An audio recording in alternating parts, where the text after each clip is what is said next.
This one is not a secret society. Okay. Everybody can dance to this one. Okay, so this is just a masquerade for festivities. For festivities, as you can see the green, white, and blue.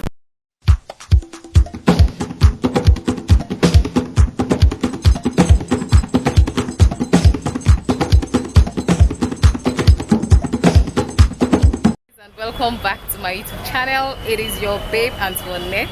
Today we are here at the Today we are here at the Leone National Museum. I just want to give you guys a tour. I just want to go around and see what we really have in this museum. I'm here to just tour and just know what we have in our museum, and I'm doing that with you guys as well. I'm taking you guys along with me as always. So without any further ado, let's jump into it. But wait, before we start, have you subscribed to my YouTube channel? You guys, please hit that subscribe button and make sure you share my videos to your relatives as well. They might just like my videos and subscribe. Okay, so let's check out the Leone National Museum and see what artifacts we have, what history we have. Okay.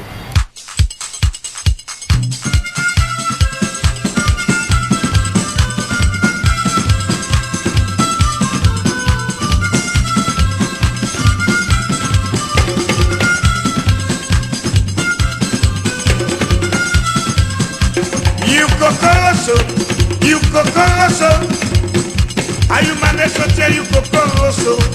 You Cocoroso, are you managed to tell you Cocoroso? Mr. Padina Chumeno Gudo, Mr. Padikis Kata you Mayedos, Mr. Padina Chumeno Final, Congo Sakis Kata you Mayedos. When you put your coconut fire, you not find no piece of body. When you come back and look to Cocoroso, come on. Someone taking me around. Would like to know when was this museum established? Well, it was established on the 10th December 1957 by Dr. M.C.F. Listener. Okay. You know, he was a gynecologist working at the Protectorate as a medical doctor. And on his way coming back to Freetown, large amount of collection of artifacts was given to him by the local people as a kind of appreciation for what he has done for them. Okay. But at that time, he deeply interested in culture, so he decided to set up a mini gallery with those artifacts. Initially, it was at the British Council Library, before it was then transformed here and officially opened on the 10th December 1957. Wow. Were you born the 10th of December 1957? That's a long time. And then this place is still going strong. So the guy was really a gynecologist. Yes, by profession. Can you imagine? He was not a touristic per se, but he just happened to love culture and all of that. Is this place owned by government or is it a private owned entity? Well, it's owned by government, and the museum is under the Ministry of Tourism and Cultural Affairs. Okay. Headed by the present minister, Honorable Dr. Masqueraders. It's under the Ministry of Tourism. It's just a kind of agency under the Ministry of Tourism and Cultural Affairs. Okay. Artistic work of Sierra Leone. Okay, so this is Gallery 2 where you can find the artistic work of Sierra Leoneans, right? Yes, before the coming of the white form of technology. Okay. Wow, so let's start with this fine man. This is Sir Milton Magai. Okay. You know, Sir Milton Augustus Srabai Magai, the architect of Sierra Leone to become an independent nation.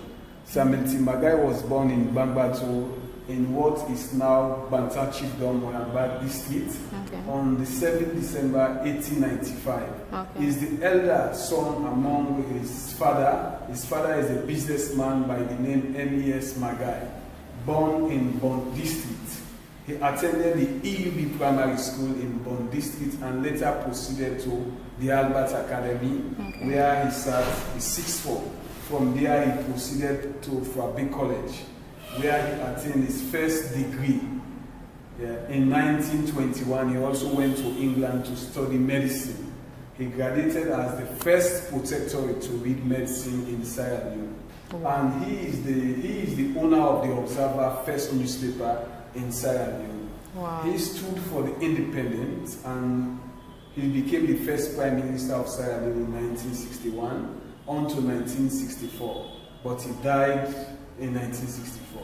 So this is Sir Milton Magai, guys. You've heard from him, the first Prime Minister of our beloved Sierra Leone. This guy, born in 1845, brilliant sparemanship who conquered a large territory presently called Kailaon district and ruled with wisdom. Okay. He won a series of battles for the Kisi indigenous in Lower Country, and as a result of that, Kai was crowned as the eldest among the Kisi people and also supreme leader of the Lower Chiefdom. Okay. Yes. So this is Kailondo, guys. This is a typical regular of a paramount chief. Ah, so now this really not the dress. Mostly a typical regular, because when you are crowned as a paramount chief, you use this one to protect your body against witch gun, against any unwanted things. Okay. To arm your body, as you can see, these are all the protective charm to protect their body against any unwanted things, evils, acts, etc. So this is the typical traditional dress of a paramount chief. These are old forms of currencies. Okay. Old forms of currencies. So in here we have all the past currencies. Wow.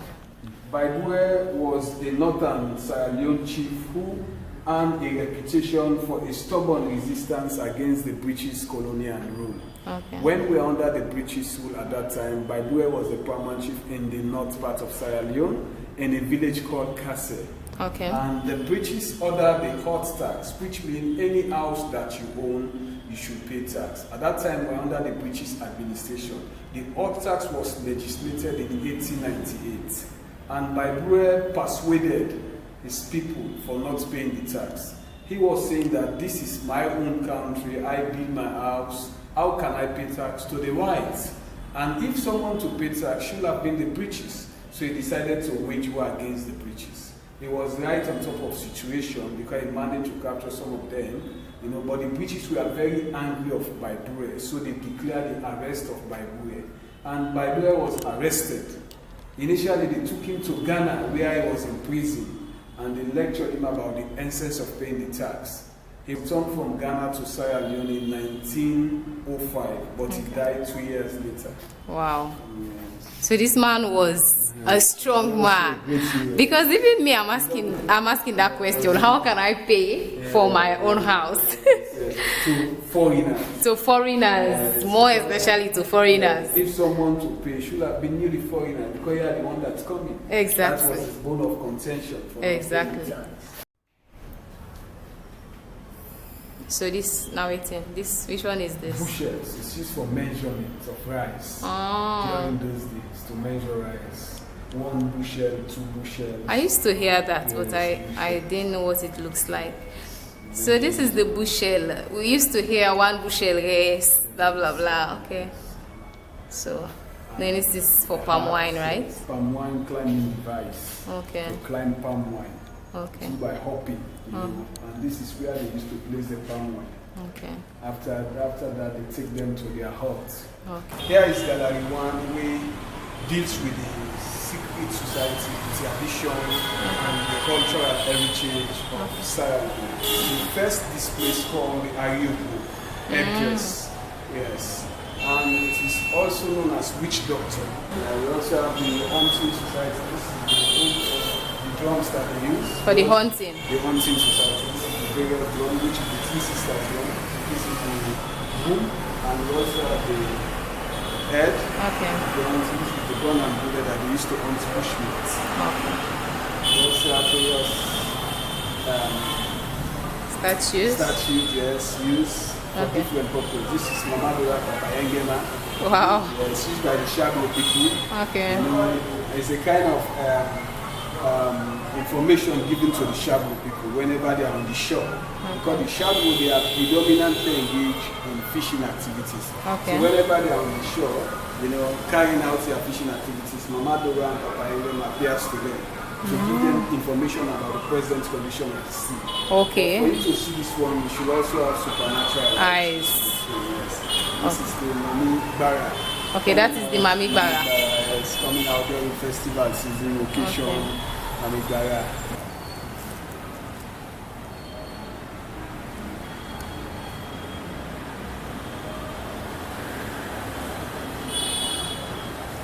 So what do we have here? Well, the first exhibition here, there is the Masqueraders, which is it is called the Odele. Okay. You know, it's also under the esoteric forms of society.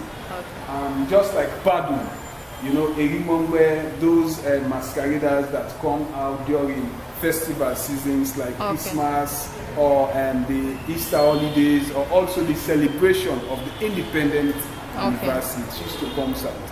This one is not a secret society. Okay. Everybody can dance to this one. Okay, It's so this is just a masquerade for festivities. For festivities, as you can see the green, white, and blue. Okay. Yeah, it represents the national flag.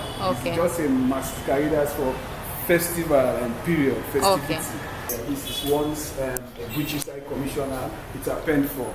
Okay, Peter Penfold. But during the war, he has passion for Sierra Leone. Okay. He went as far as helping the government for us to have peace. Okay. So as a result of that kind of gesture that he has rendered, he was honorarily crowned as a paramount chief. Wow. So this was his coronation robes. So this is a white man that was crowned a paramount chief because of his active service to Sierra Leone back then. And you guys can see they even gave him a Sierra Leonean name, PC Comra by Peter Penfold. You guys, this is so interesting, and I think this is the robes that he used to wear, right? Yes. Okay. We have different masks here. This is a lighthouse reside at Aberdeen, Sierra Lighthouse, during 1930s. Yeah, it used to reflect during night. It's a kind of direction given to captain.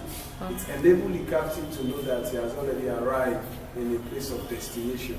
For him to now to scare us off the ship. And it is still shining. So you guys, Unawele Sierra Lighthouse. This was the first. This was the first 1930. Can you imagine? Sierra Lighthouse. So this is what you'd find there back then.